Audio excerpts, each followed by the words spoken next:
Hello and welcome to a new video.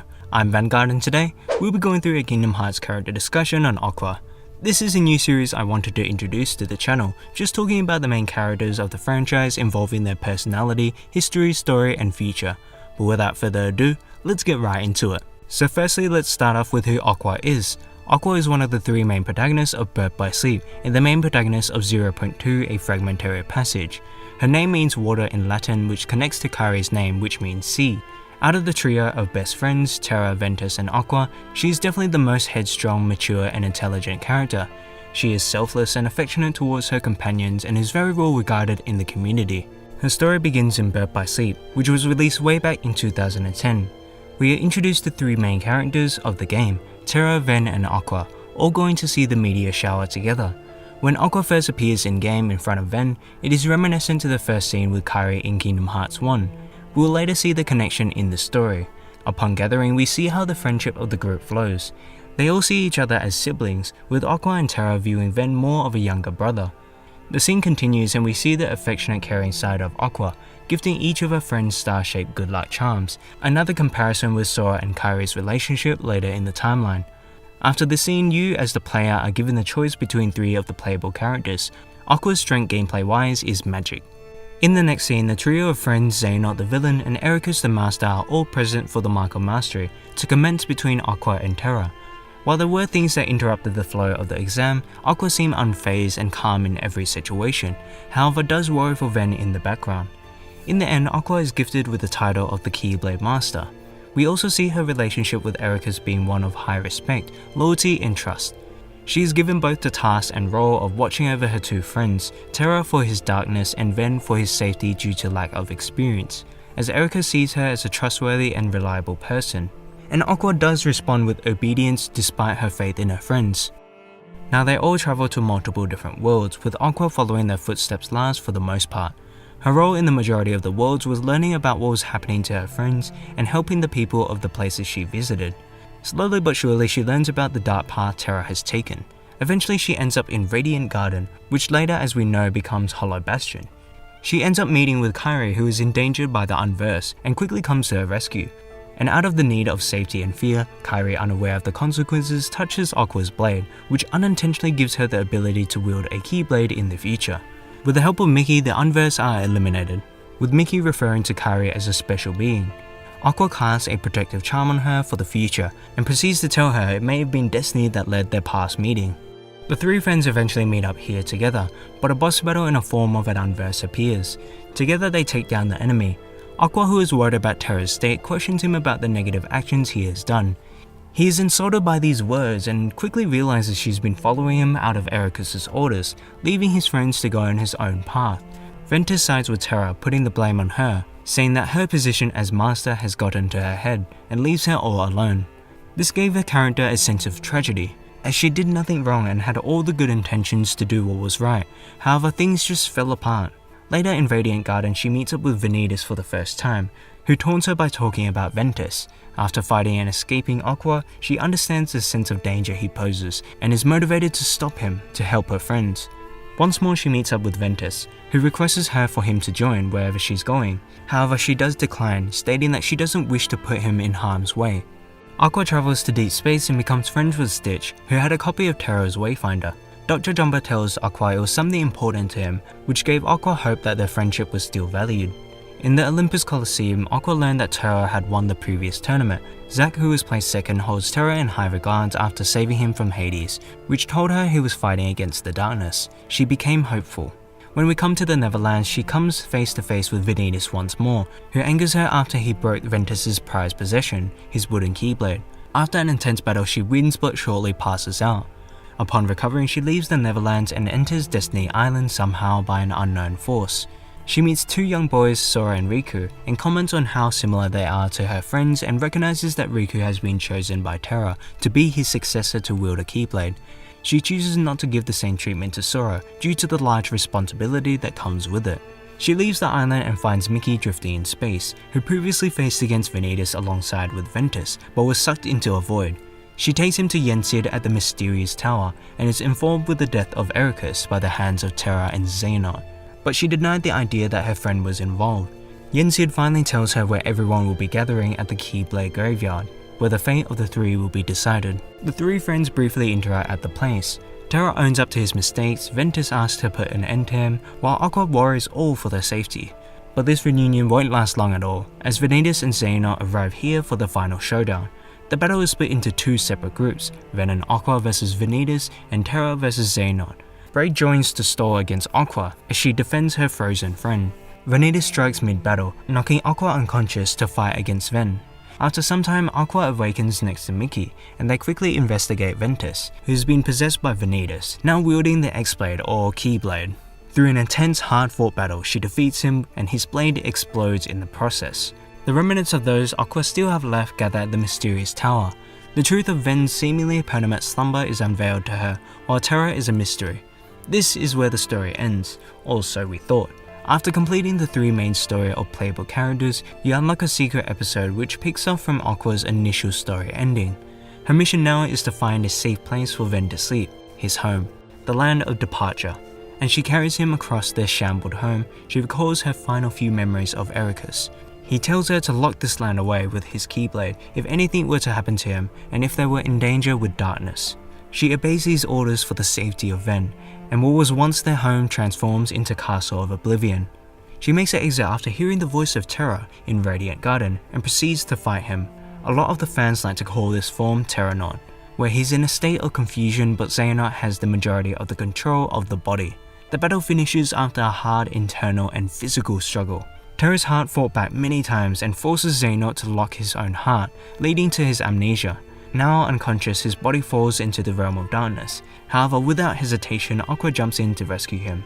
She quickly realizes she cannot save them both and proceeds to sacrifice herself for him. She sends her armor along with him up to the realm of light. Here, she spends over a decade all alone, with internal and external conflict with herself, battling against the endless waves of heartlessness.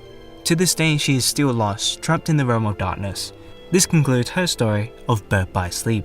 Blank Points is a secret movie of Birth by Sleep, where Aqua ends up at the end of sea where she meets up with Ansem the Wise, who was cast into this realm when his machine exploded in Kingdom Hearts 2.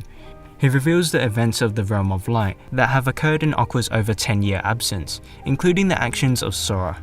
Knowing that Sora will rescue her and her friends, she sheds a single tear while uttering Sora's name with a renewed hope. This is my all-time favourite scene of the series ever because of the music, timing, poetic storytelling, revelation and pure emotion.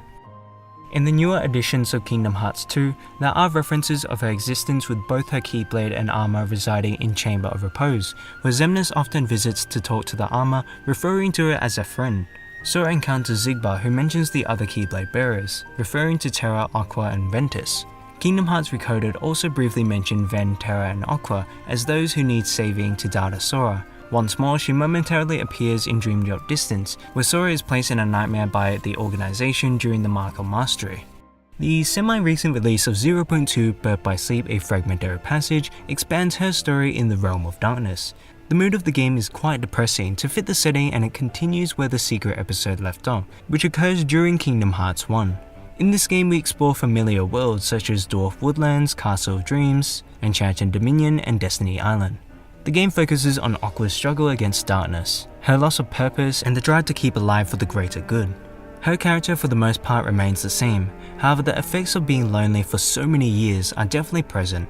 In Birth by Sleep, her struggle was keeping her friends safe, while this game focuses on her inner conflict, which really was a breath of fresh air. Upon almost giving up and falling to the darkness, she meets up with Mickey and teams up with her to find the Kingdom Key D and seal the door to darkness. Together they succeed, however Aqua doesn't make it out of the realm of darkness, sacrificing herself to protect Riku. Her story here ends with a newfound motivation to keep fighting the battle that still exists today with Xehanort. Aqua is one of my favourite characters in the series. She is very motherly, caring and strong. However, I do believe there is a problem with the execution of her character, at least in her motives. I came to realize this after watching a Just a Pancake video out of all places. The video is called The Problem with Aqua and How 0.2 Fixed It. I highly recommend you to watch it if you get the chance. He brings up really good points on her goals and struggles, being both about friendship in this story and why it's portrayed poorly. We honestly aren't given a reason to care about their friendship because we honestly know too little of it, and what we did see was at times unrelatable, which is a contrast with Sora, Riku and Kairi, where what we did see between them was more relatable for their age. Definitely watch his video on more detail on the topic. The reason why I thought I cared about their friendship was because I cared about each of the characters individually, not really their relationship. 0.2 was, as he said, a breath of fresh air, as it introduced a relatable struggle and conflict that was with herself that the viewers can care for. But now let's talk about the potential future. Aqua, as one of the few Keyblade masters in the story of the timeline, leaves her in an important position. It is heavily implied, if not confirmed, that she will be one of the 7 Guardians of Light as mentioned by Mickey in Dream Drop Distance. In Kingdom Hearts 3, Riku and Mickey are tasked with entering the Realm of Darkness and rescuing her to the Realm of Light, which was set up at the end of 0.2. This will be, from what we know, their first objective in the game. I think there will be certainly an emotional reunion after so many years, seeing Riku again as we saw in Blank Points when Ansem mentioned Sora. We might even get flashbacks of Terra and Aqua, as she possibly describes the similarities of Riku and Terra. There might be discussions of Ven and Terra's whereabouts and what needs to be done next. We know something very big will happen that will involve Riku breaking his Keyblade, whether it's in a battle or by some other means. We don't know if it will involve Aqua at all. There will be multiple playable characters in the game, and Riku is a possible candidate. If he is, Aqua may join him as a party member. There's also potential that something has happened to Aqua, as it's been over a year or 2 since we've seen her in the timeline of the story, besides the short cutscene of Blank Points, but I think it's unlikely. And the major events of the Realm of Darkness will probably occur during Riku's arrival. It is a mystery to whether or not Ansem will be brought back, as well as Aqua, since they do share something in the interaction they had. Unless his whereabouts are hidden or he doesn't want to leave for some reason, I can't see why he wouldn't be rescued as well.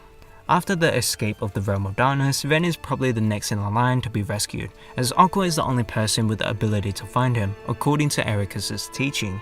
I can see her deciding to do this on her own, since there's no real threat at the Castle of Oblivion that we know of, and she would be more than enough to handle it. However, this I believe is a perfect opportunity for Kairi to join up with her, in my opinion. Now the reason why I'd say this is because she is Aqua's successor, and is currently training to be a Keyblade wielder, so what better way than to learn from a master? I can see a lot of bonding moments occurring, as the relationship between their trio of friends are somewhat parallel. Now rescuing Ven shouldn't be too difficult, but we know that the organization 13 members will be appearing everywhere in the game, so there might be small clashes along the way. Now there's 2 main routes I could see the game taking. The first is recovering Ven and carrying him to an accessible place for Sora to meet up and awaken him. And the second is to have Sora go with Aqua to the castle and doing it all there at once. Inevitably, she will meet up with Sora and Ven, and it will be another delightful reunion. For the rest of the game it's pretty vague, but I see her training Kairi alongside with Lee or setting herself up to save Terra somehow, as she knows he is in the greatest danger. Currently his body and heart is trapped in the form of Xemnas, I think, so the battle leading up to the finale or final showdown should be with him and possibly her. It is unclear if Terra will be rescued before the finale and will be physically a part of the 7 Guardians of Light, but nevertheless Aqua will try everything she can to get him back. Additionally, we don't know if she will retrieve her lost armor and Keyblade in the Chamber of Repose, but I really hope so. If she does, it will be interesting to see what weapon she will stick with.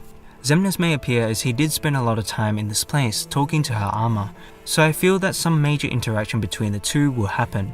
This would also confirm that Hollow Bastion will make an appearance, whether it will be a playable world or strictly played in cutscenes. Furthermore, Kairi has a protective charm of Aqua, which may come into play in the story if Kairi gets into trouble. Finally, I'd like to mention Xehanort and Ericus's backstory, as we know it will play a crucial role in the lore of Kingdom Hearts 3. We don't know how it will be presented, by whose perspective, what, when or where. As Ericus's students, I feel that only Aqua, Terra and Ven would actually care about his past. It may help in Sora's quest, but you can have Aqua there when the story is told, as another opportunity to get some real emotional closure on Ericus's character. So that about wraps up this video. I really do hope Aqua will play a pivotal role in the story of Kingdom Hearts 3, because I do believe she is one of the stronger members and there's a lot for her to do when taking a look at the setup from the past games. I think she really deserves some happy moments in the game. I understand that KH3 will and should focus primarily on Sora. However, with the current technology of the PS4 and the time that has been put into developing this game, I think there's enough room for some important points relating to Aqua to be addressed. According to Tayasu, one of the world is equivalent to one previous game. From the wording alone, this could mean any game in the series, but it was probably referring to 0.2's playtime. But that is still quite a substantial increase in comparison to the past. It will have less worlds than KH2, but there will be more to do overall. Anyways, leave your thoughts and theories down below. Thank you all for watching. Until next time, I'll see you later.